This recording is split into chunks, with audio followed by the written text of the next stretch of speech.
तमाम लीडर साहिबान, यहाँ रामलीला मैदान में आए हुए हमारे भाई, हमारी बहनें, सबको मेरा सलाम, मेरा आदाब। आज देश बहुत मुश्किल हालात से गुजर रहा है। ऐसा हाल है, न कोई वकील, न कोई दलील, न कोई कार्रवाई और सीधे जेल। और शायद कलयुग का अमृत काल इसी को कहते हैं कि आप बिना पूछे, बिना कोई कार्रवाई किए हुए लोगों में जेल में डालते हो। ये मैं उमर खालिद की बात नहीं कर रही हूँ जो पिछले 2 साल से जेल में है। मैं सिद्दीक कपन की बात नहीं कर रही हूँ, मैं मोहम्मद जुबैर की बात नहीं कर रही हूँ, मैं आपके चुने हुए नुमाइंदों की बात कर रही हूँ जिनको आप लोग वोट डाल के एमएलए बनाते हैं, लोकसभा मेंबर बनाते हैं, चीफ मिनिस्टर बनाते हैं, मिनिस्टर बनाते हैं। कैसे उनपे करप्शन के चार्जेस लगा के बिना कोई वकालत के, बिना कोई कार्रवाई के जेल में डाला जाता है। हमारे लिए ये कोई अचंभे की बात नहीं है। हमने जम्मू कश्मीर में पिछले 5 साल से यही देखा है। हमारे हजारों की तादाद में नौजवान, मैं, फारूक साहब, उमर अब्दुल्ला साहब, पूर्व मुख्यमंत्री, तीनों को बंद कर दिया गया और देश को बताया गया कि हम देश हित में कर रहे हैं। जब आप संविधान का उल्लंघन करते हैं, जब आप कानून का उल्लंघन करते हैं, वो देशभक्ति नहीं, देशद्रोही होता है। जो संविधान का उल्लंघन करेगा वो देशद्रोही है। आज जम्मू कश्मीर एक लेबोरेटरी बना है, वहां टेस्टिंग होती है, फिर आपके साथ वही होता है। केजरीवाल जी का क्या कसूर, हेमंत सोरेन जी का क्या कसूर? अगर वो बीजेपी में चले जाएंगे केजरीवाल, तो ये सारे मीडिया के लोग जो पिछले कई दिनों से करप्शन करप्शन करप्शन केजरीवाल कहते हैं, तो ये कहना शुरू करेंगे कि केजरीवाल जैसा कट्टर ईमानदार कोई नहीं है। सिर्फ बात यह है कि केजरीवाल यहां से उठ के बीजेपी में चले जाएं। केजरीवाल का क्या कसूर? उन्होंने गरीबों के बच्चों के लिए स्कूल अच्छे बनाए जहां से डॉक्टर, इंजीनियर, लॉयर, टीचर निकलेंगे।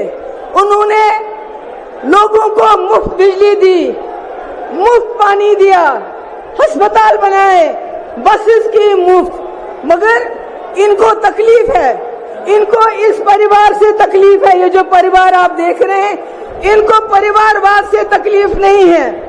अगर परिवारवाद से तकलीफ होती तो ज्योतिरादित्य सिंधिया को नहीं लेते। अगर परिवारवाद से तकलीफ होती तो जतिन प्रसादा को नहीं लेते, मिलन देवरा को नहीं लेते, राजनाथ सिंह का बेटा पॉलिटिक्स में नहीं होता। इनको तकलीफ है एक, अगर आज भी आदित्य ठाकरे जी बीजेपी में चले जाते हैं तो फिर परिवारवाद नहीं है। इनको एक परिवार से सबसे ज्यादा तकलीफ है, और वो परिवार जिसने इस देश के लिए जेल में गए, कुर्बानियां दी, इस देश को बनाया। गांधी नेहरू उस परिवार की बात करते हैं। अरे मैं कहती हूँ ऐसे और परिवार पैदा हुए होने चाहिए थे। आज देश जो हमारा चांद्रयान पे पहुंचा, चांद पे पहुंचा, शायद कहीं और पहुंच गया होता।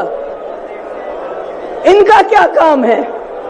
इनका काम है, इन्होंने कहा, हम सवाल पूछते हैं, आपने कहा 2 करोड़ नौकरियां देंगे, नौकरियां नहीं दी, बल्कि यहाँ के नौजवानों के हाथों में लाठी दी, जबान पे नारा दिया, कभी देश का कभी धर्म का, बोला जाओ मारो, लिंच करो, शक्ल देखो, क्या खाता है, क्या पहनता है, दाढ़ी कितनी लंबी है।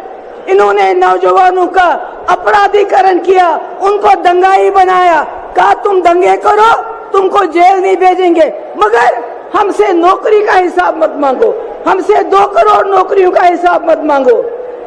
इन्होंने भ्रष्टाचार का इल्जाम हम पे लगाया। अरे चंदा चोरी में जितना भ्रष्टाचार इन लोगों ने किया, पिछले 75 साल में हमारे मुल्क में इतना भ्रष्टाचार कभी नहीं हुआ है। ईडी के जरिए वसूली की, इन्होंने इनकम टैक्स के लिए जरिए वसूली की। ये सबसे भ्रष्ट सरकार है। आज हम यहाँ पर इसलिए जमा नहीं है कि हमने केजरीवाल जी को, अपोजिशन को बचाना है, नहीं। आज हम संविधान को बचाने के लिए यहाँ हैं। उस संविधान को जिसने आपको वोट दिया है, उस वोट से जिससे आप अपनी सरकार चुनते हैं। अगर आज आप नहीं जागे तो आपके वोट की कोई कीमत नहीं हुई। ये पहली बार हो रहा है हिंदुस्तान में, इलेक्शन से पहले ही इलेक्शन को रिग किया जाता है अपोजिशन को जेल में डाल के।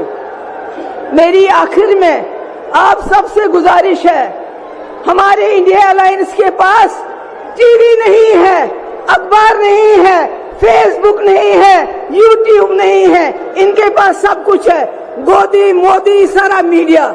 इसलिए मेरी आपसे गुजारिश है, हमारा मीडिया, हमारा अखबार, हमारा फेसबुक आप लोगों को जाके लोगों को समझाना पड़ेगा कि केजरीवाल जी हो, हेमंत सोरेन जी हो या कोई और हो, वो जेल में इसलिए है, वो संविधान को बचाना चाहते हैं, आपके वोट को बचाना चाहते हैं। बहुत बहुत शुक्रिया। बहुत बहुत धन्यवाद महबूबा मुफ्ती जी।